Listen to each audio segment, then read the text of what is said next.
Middle east సంక్షోభం వేళ భారత్కు బెస్ట్ ఫ్రెండ్స్ అండగా నిలుస్తున్నారు.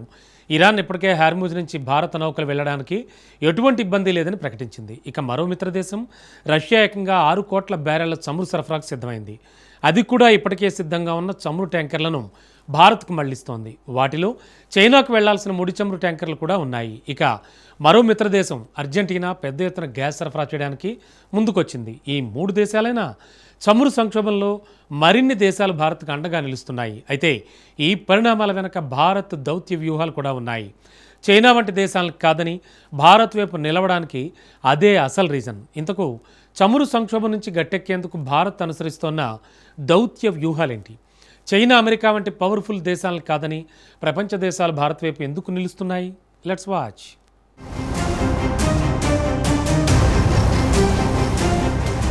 చమురు సంక్షోభం వేళ యాక్షన్ మార్చిన మోడీ సర్కార్.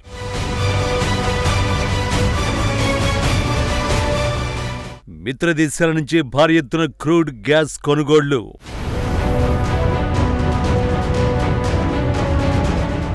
కష్టకాలంలో భారత్కు అండగా రష్యా, ఇరాన్, అర్జెంటీనా.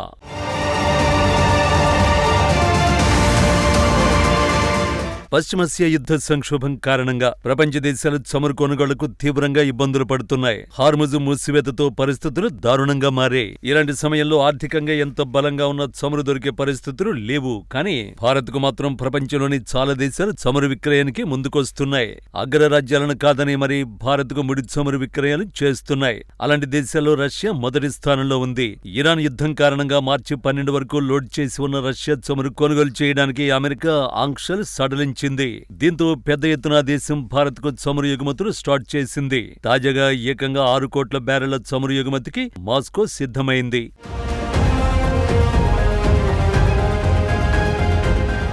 భారత రిఫైనరీలో వచ్చే నెల డెలివరీ కోసం సుమారు 6 కోట్ల బ్యారెళ్ల రష్యా చమురు కొనుగోలు చేసేయని నివేదికలు తెలిపాయి. మధ్యప్రాచ్యంలో ఉద్రిక్తతలతో సౌదీ అరేబియా, ఇరాక్ నుండి రావాల్సిన చమురు నిలిచిపోవడంతో భారత్ తన ఇంధన అవసరాల కోసం మళ్లీ రష్యా వైపు మొగ్గు చూపింది.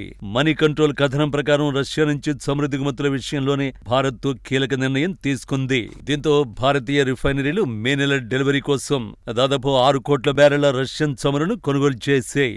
ఫిబ్రవరి నెలతో పోలిస్తే ఈ కొనుగోళ్లు రెట్టింపు కంటే ఎక్కువగా ఉన్నాయి. చమురు ధరలు బ్రెంట్ క్రూడ్ కంటే బ్యారెల్కు $5 నుంచి $15 ప్రీమియం ధరలకు బుక్ అయ్యాయి. డేటా ఇంటెలిజెన్స్ సంస్థ కెప్లర్ ప్రకారం ఈ పరిమాణం ఈ నెల కొనుగోళ్లకు సమానంగా ఉన్నప్పటికీ ఫిబ్రవరి నెల కొనుగోళ్ల కంటే రెట్టింపు కంటే ఎక్కువ.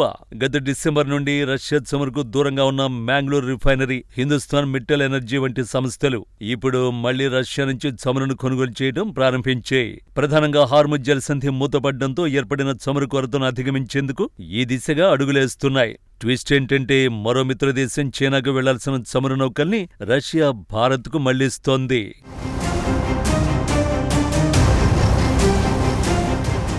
ఇటీవల బ్లూంబెర్గ్ షిప్ ట్రాకింగ్ సంస్థ వార్టెక్సా నివేదికల ప్రకారం కనీసం 7 ట్యాంకర్లు చైనాకు వెళ్లాల్సి ఉండగా సముద్ర మధ్యలో యూటర్న్ తీసుకుని భారత రేవులకు చేరుకున్నాయి. వీటిలో ఆక్వా టైటాన్ అనే నౌక మార్చి 21న మ్యాంగ్లూర్ పోర్టుకు చేరుకుంది. ఇది జనవరిలో బాల్టిక్ సముద్రం నుండి బయలుదేరి చైనాలోని రిజావో పోర్టుకు వెళ్లాల్సి ఉంది.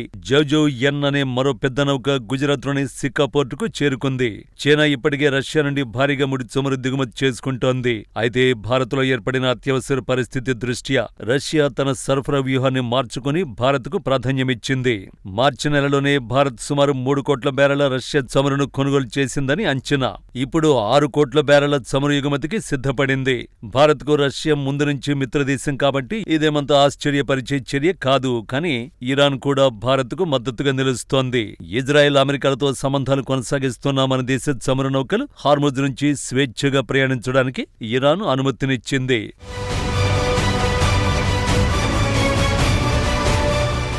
ముంబైలోని ఇరాన్ కాన్సులేట్ జనరల్ కార్యాలయం విడుదల చేసిన ప్రకటనే ఇది. భారత్ సహా 5 మిత్ర దేశాల నౌకల కోసం హార్ముజ్ జలసంధిని తెరుస్తున్నట్టు ఇరాన్ విదేశాంగ మంత్రి ప్రకటించారు. హార్ముజ్ నుంచి ప్రయాణించేందుకు మిత్ర దేశాలకు అనుమతులిస్తున్నాం. వీటిలో China, Russia, Bharat, Iraq, Pakistan ఉన్నాయని ఆరాక్చీ ప్రకటించినట్లు పేర్కొంది. దీంతో హార్ముజ్ జలసంధికి ఇరువైపులా చిక్కుకుపోయిన భారత్కి చెందిన 22 నౌకలు సరకులతో తమ గమ్యస్థానాలు చేరేందుకు మార్గం సులువైంది. ఇప్పటికే 6 గ్యాస్ ట్యాంకర్లు హార్ముజ్ వద్ద అనుమతుల కోసం ఎదురు చూస్తున్నట్లు ఇటీవల కథనాలు వెలువడ్డాయి. ఇరాన్ నిర్ణయంతో వీటి ప్రయాణంపైన స్పష్టత వచ్చే అవకాశం ఉంది. మరిన్ని నౌకలు కూడా భారత్లోని గమ్యస్థానాలకు చేరొచ్చు. ఇరాన్కు వ్యతిరేకంగా జరుగుతున్న దౌర్జన్యాలకు మద్దతునివ్వమని తేల్చి చెప్పిన దేశాల నౌకలు మాత్రమే హార్ముజ్లో ప్రయాణించవచ్చని ఇప్పటికే ఇరాన్ వెల్లడించింది. నిజానికి అమెరికా ఇజ్రాయెల్ దాడికి ముందే ప్రధాని మోడీ ఇజ్రాయెల్లో పర్యటించారు. ఈ కారణాన్ని చూపి భారత్ను ఇబ్బంది పెట్టొచ్చు. కానీ భారత్ గురించి ఇరాన్కు తెలుసు కాబట్టే హార్ముజ్ విషయంలో మన దేశానికి మినహాయింపులిచ్చింది.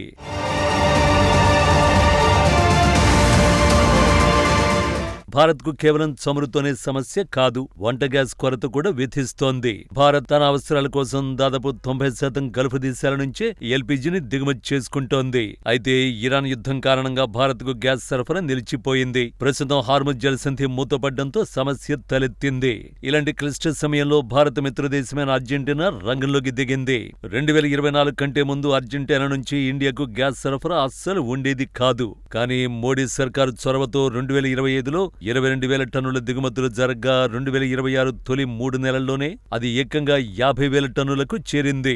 మార్చి 5న అదనంగా 11,000 టన్నుల గ్యాస్ భారత్కు చేరుకుంది.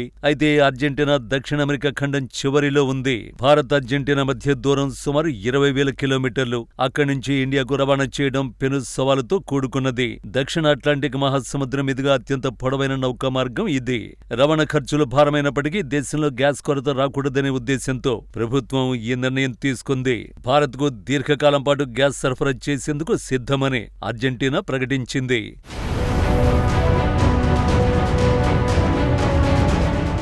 మొత్తంగా సంప్రదాయ వనరులు దెబ్బతిన్నప్పుడు ప్రత్యామ్నాయ మార్గాలను సిద్ధం చేసుకోవడంలో భారత్ విజయం సాధించింది.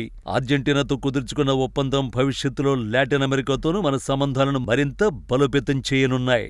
ఒకవైపు రష్యాతో స్నేహం, మరోవైపు ఇరాన్తో సమన్వయం, ఇంకోవైపు అర్జెంటీనాతో కొత్త బంధం. ఇలా ఇండియా అనుసరిస్తున్న స్వతంత్ర విదేశాంగ విధానం దేశీయ ఇంధన అవసరాల్ని కాపాడటమే కాకుండా ప్రపంచ వేదికపై భారత్ ఒక విశ్వమిత్ర అని నిరూపిస్తోంది.